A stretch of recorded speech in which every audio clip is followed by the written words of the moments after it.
Disclaimer, video ini bertujuan untuk sharing informasi berdasarkan analisa pribadi. Segala bentuk keputusan menjual atau membeli ditanggung trader sendiri.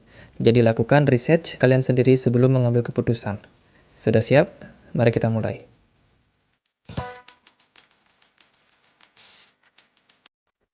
Hai semuanya, jadi di video kali ini kita akan coba ulas seputar Wave ya. Nah, ini di teman-teman di community banyak yang FOMO nih sama Wave. Jadi short Wave udah bisa nggak bang? Oke, kita akan bahas ya. Seperti apa kira-kira Wave? Apakah dia masih akan naik atau enggak?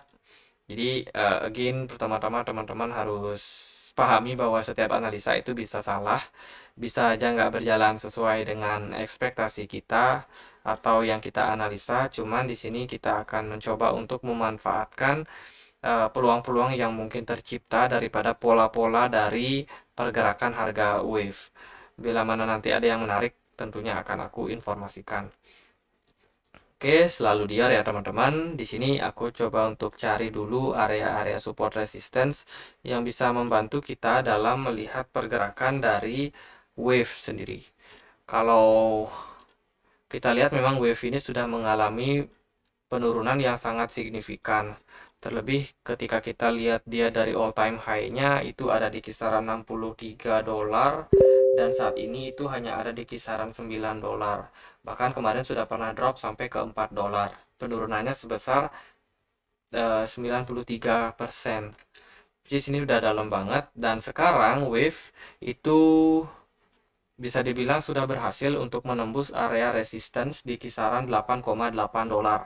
Which is ini merupakan hal yang bagus dan untuk teman-teman juga bisa perhatikan di sini volume perdagangannya cukup oke. By the way ini aku pakai yang kontrak future ya, jadi aku nggak pakai yang kontrak spot karena tadi udah sempat search di menu sini itu nggak ketemu untuk wave-nya. Bahkan dari exchange Binance pun itu nggak ada nih. Nah, di sini semuanya adalah perpetual, jadi aku pakai yang perpetual aja. Oke, untuk saat ini pergerakan dari wave itu setelah ngepump tinggi tadi sempat drop ya, mengalami koreksi. Dan apakah masih ada potensi untuk mengalami koreksi lanjutan? Kita masuk dulu ke time frame 1 hari. Kalau dari time frame 1 hari masih cukup oke, masih memberikan indikasi bahwa wave masih bisa untuk naik lebih tinggi lagi, mungkin bisa sampai ke kisaran harga 11 dolar. Tapi buat teman-teman yang trading di future harus hati-hati karena wave ini punya fluktuasi yang tinggi. Jadi untuk leverage tentunya teman-teman harus atur dalam batas wajar, jangan terlalu besar, takutnya cepat kena liquid. Jadi kalau dalam kondisi seperti ini yang mau pasang long itu masih sangat berpotensi untuk naik sih menurutku. Jadi nggak akan turun dalam banget karena melihat dari volume perdagangannya yang cukup oke, kemungkinan masih akan lanjut naik. Cuma kalau yang untuk scalping jangka pendek ya teman-teman mau short ya terserah. Oke, kalau dari 1 hari masih oke ya, dari RSI, dari MACD masih ada hijau, masih ada kemungkinan untuk lanjut naik. Kalau kita cek dari time frame 4 jam, di time frame 4 jam di sini juga volumenya cukup oke, tapi kalau dari RSI sendiri sudah kelihatan dalam fase jenuh untuk beli. Kalau udah fase seperti ini ya teman-teman tunggu dulu, tunggu dia mengalami koreksi. Jangan dikejar teman-teman, karena kalau teman-teman kejar jatuhnya kemungkinan sangkut karena masih ada potensi untuk wave mengalami koreksi lanjutan. Dan peningkatan yang terjadi ini sudah sangat lumayan ya kalau kita cek dia dari waktu dia breakout itu. Bentar, ini agak masalah nih, Mos. Oke, kalau kita cek dari waktu dia breakout di kisaran 6 dolar itu sudah naik sekitar 72.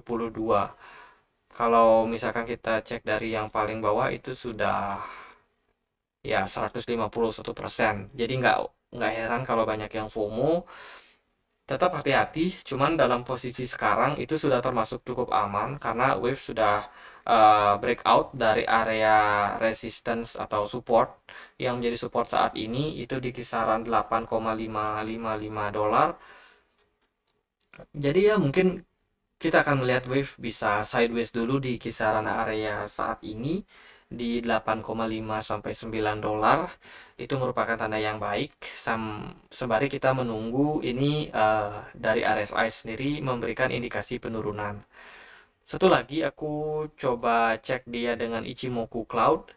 Dari Ichimoku Cloud kelihatan benar untuk wave dia sudah tembus untuk awannya, dan sekarang ketika formasinya seperti ini ada awan, kemudian ada dua line berikutnya ya, yaitu span, yaitu trend line, baseline dan juga convention line. Jadi sudah memberikan indikasi awal bahwa wave itu ada kemungkinan akan bullish dalam jangka pendek. Kita sendiri nggak tahu sampai kapan, cuman ini tanda yang bagus untuk wave melanjutkan kenaikan ke depannya. Kalau kita cek dari time frame satu satu satu satu jam, dari time frame 1 jam ini fluktuasi dari wave itu lumayan ya teman-teman. Kalau kita cek di sini dia sempat membuat koreksi itu sekitar 22%, cuman setelahnya dia balik untuk retest lagi naik sekitar 18%. Inilah yang aku maksud bahwa fluktuasi dari wave ini cukup tinggi. So kalau teman-teman masuk dengan leverage tinggi takutnya kenapa-kenapa. Cuma kalau sekarang mungkin akan masih lanjut koreksi. Jadi di sini ada penurunan daripada RSI-nya, dari MACD juga masih ada histogram merah. Jadi kalau at the end dia koreksi ya paling koreksinya nggak akan dalam banget. Mungkin masih di kisaran 8 dolaran teman-teman. Mengingat di sini juga ada beberapa area support. Yang pertama adalah ini yang baseline yang warna merah. Kemudian juga ada awannya yang bisa menjadi area support. Jadi di kisaran 8 dolar itu sangat realistis untuk wave bila mana dia mengalami fase koreksi. Kalau kita cek di sini juga aku pakai Fibonacci retracement, mungkin kita bisa menemukan beberapa area yang bisa menjadi indikasi wave itu mengalami koreksi. Nah, di sini aku sudah cek dari swing high ke swing low-nya, dan kita bisa menemukan beberapa area daripada golden ratio. Yang pertama dia sudah testing di area Fibo 61,8 di 7,95 dolar, which is ini merupakan tanda awal bahwa wave itu kemungkinan akan lanjut naik. Jadi dia testing dulu di area tersebut, kemudian dia naik lagi, kemungkinan at the end dia tuh bisa turun lagi teman-teman, bisa sampai ke 61,8, barulah kemungkinan dia sideways dulu dan mencari momentum untuk melanjutkan trend bullishnya. Ya, sekian aja untuk wave, dan semoga bisa bermanfaat buat teman-teman. Kalau kalian punya pertanyaan, punya request koin apa yang mau dibahas, ya udah bisa tulis di kolom komentar. Jangan lupa juga untuk diskusi di komunitas kami di Telegram, linknya bisa temukan di kolom deskripsi. Dan akhir kata saya Andre, makasih.